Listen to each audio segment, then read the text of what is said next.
all those who are reacting or who are trolling or who are abusing on social media,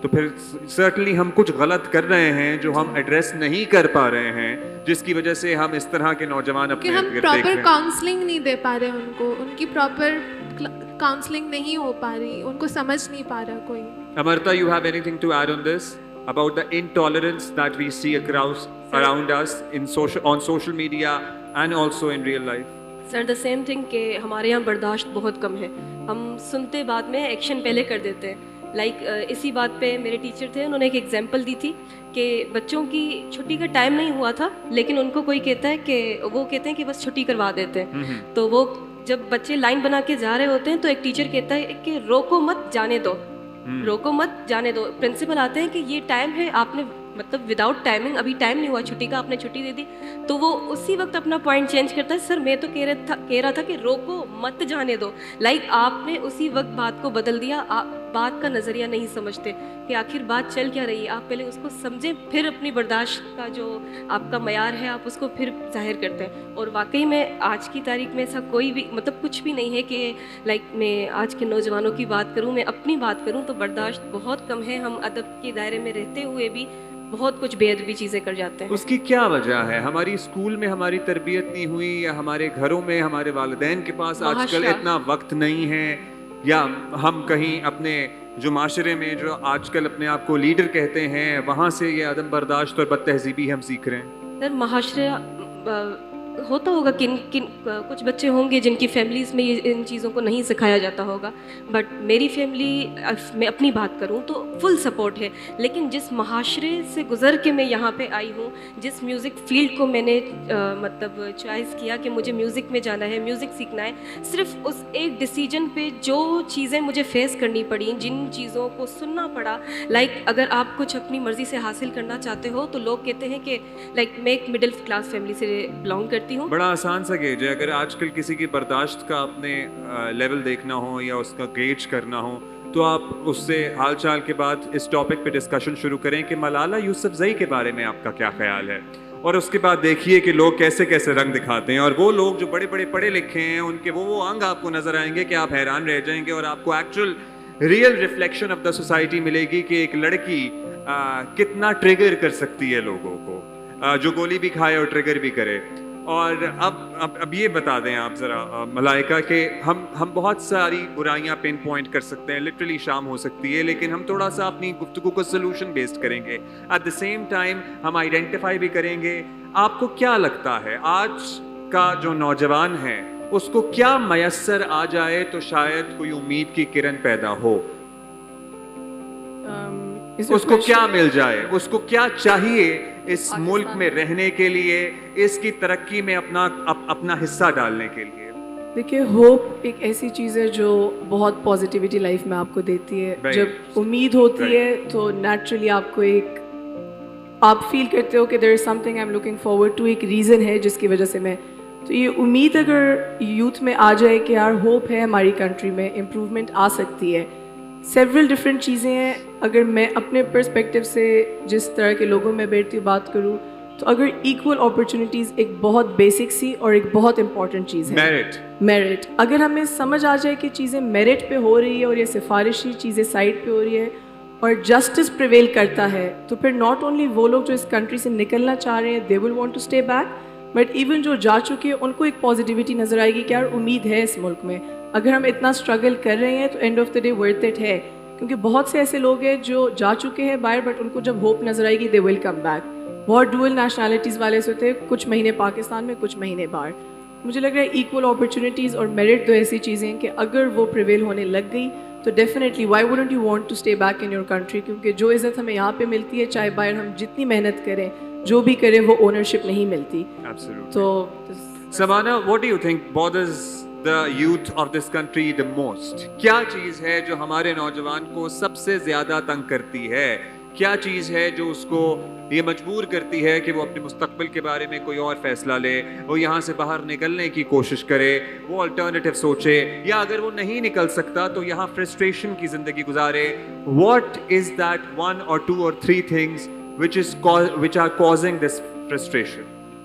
I think سب سے پہلی بات تو یہ کہ ہمارے جو نوجوان جو سب سے زیادہ محروم ہیں وہ شوق، جنون اور عشق جیسے الفاظ کے معنی سے محروم ہیں. ان کو نہیں معلوم یہ کیا الفاظ ہیں، کیونکہ ان کو یہ نہیں بتایا جا رہا ہے کہ بیٹا وہ کرو جو تم چاہتے ہو. ان کو یہ بتایا جا رہا ہے بیٹا یہ کرو، اس میں فائدہ ہے.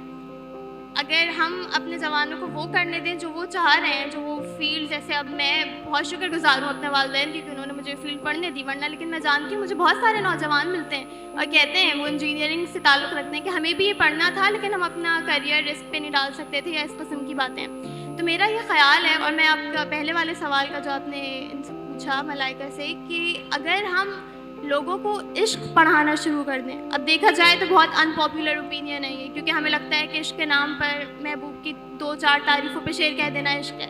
حالانکہ عشق، جیسے میر تقی میر کے والد کہتے ہیں کہ اس کائنات میں عشق کی کار فرمائی ہے. ہمارا ہر مخلوق سے تعلق عشق کی بنیاد پر ہے، چاہے وہ جانور سے ہو، معاشرے سے ہو، انسان سے ہو، زمین سے ہو، ہر قسم کے عشق سے. کیونکہ ہم عشق کو سمجھتے ہی نہیں ہیں تو ہمیں اپنی زمین، ملک، اپنے یہاں کے لوگ، ان سے ہمارا عشق جو ہے وہ پاسبل نہیں ہو پاتا. کہ جوش صاحب بہت اچھی بات کہتے ہیں کہ آپ کہتے ہیں کہ اللہ کو بندے پہچان اور بیگانہ ہے انسان سے اب تک انسان، اس جہالت میں کہاں علم خدا کا امکان، شرط اول ہے کہ حاصل ہو بشر کا عرفان. ذکر بھی آپ اللہ کا للہ نہ کریں، فقط انسان کو انسان سے آگاہ کریں. ذہن جس وقت کے ہو جائے گا انسان آگاہ، تو خود نکل آئے گا پردہ انسان سے الہ، تو خود نکل آئے گا پردہ انسان سے الہ. وحدت انفس و آفاق پہ ڈالے گی نگاہ، اور شریعت یہ کہے گی کہ تقدر ہے گناہ.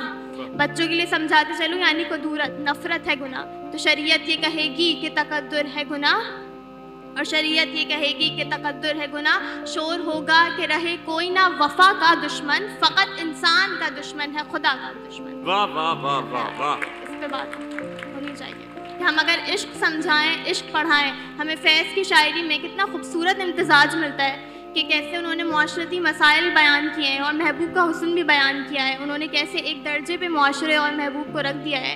ہمیں ساحر لدھیانوی کی شاعری میں ملتا ہے. اگر عشق کے ذریعے سکھائیں گے تو میرا خیال ہے سیاست میں انٹرسٹ بھی پھر آپ کا ڈفرینٹ لیول کا ہوگا، اور زمین سے محبت بھی پھر آپ بہت انٹرسٹنگ پہلو ہے کہ جہاں ہم STEM کی ایجوکیشن پہ توجہ دیتے ہیں، science, technology, maths and every thing, وہاں ہم ہیومینٹیز، آرٹ، کلچر، لٹریچر، شاعری، اپنی مٹی کی بات، اپنے لوگوں کی بات بچوں کو بچپن سے پڑھائیں تاکہ ان کے ذہن میں یہ چیزیں بیٹھ سکیں، ان کے ذہن نشین ہو سکیں کہ یہاں کیسے کیسے لوگ گزرے ہیں جنہوں نے کیسا کیسا کام کیا ہے. اور یہ جو فکر جیسے ہے، یہ ایک نیا زاویہ ہے چیزوں کو اور زندگی کو دیکھنے کا.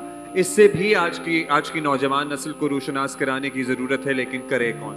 یہی تو بات ہے. جناب آپ بتائیے گا، جب آپ نے کہا تھا کہ بہت نا امیدی آپ کو اپنے ارد گرد پرٹیکولرلی اپنی جو کمیونٹی ہے اس میں نظر آتی ہے، کیا چیز سب سے زیادہ تنگ کرتی ہے، ستاتی ہے؟ اینڈ اگر ہم اس چیز کو ریکٹیفائی کر سکیں، اس چیز کو ٹھیک کر سکیں، تو آپ کو لگتا ہے کہ کوئی بہتری آئے گی؟ میرے خیال میں کہ آج کا جو یوتھ ہے وہ کافی باؤنڈ ہو چکا ہے، کیونکہ ان جیسے پیرنٹس کا پریشر ہوتا ہے. جیسے آئی تھنک وہ ایک کمفرٹ زون میں آ گیا ہے اور وہ اس کو بریک بھی نہیں کر سکتا، کیونکہ ان کے پیرنٹس ان کے سامنے آپشنز رکھتے ہیں، انجینئر، ڈاکٹر اور BCom وغیرہ. ان کے پاس اور آپشنز نہیں ہیں. میرے خیال میں کہ انہیں آپشنز دیں، ان کی بات سنیں اور ان کو سمجھیں، اور وہ جو چاہتے ہیں، انہیں جس چیز میں انٹرسٹ ہے ان کو آگے بڑھنے کی کوشش، ان کو آگے بڑھنے دیں، ان کی مرضی کرنے دیں.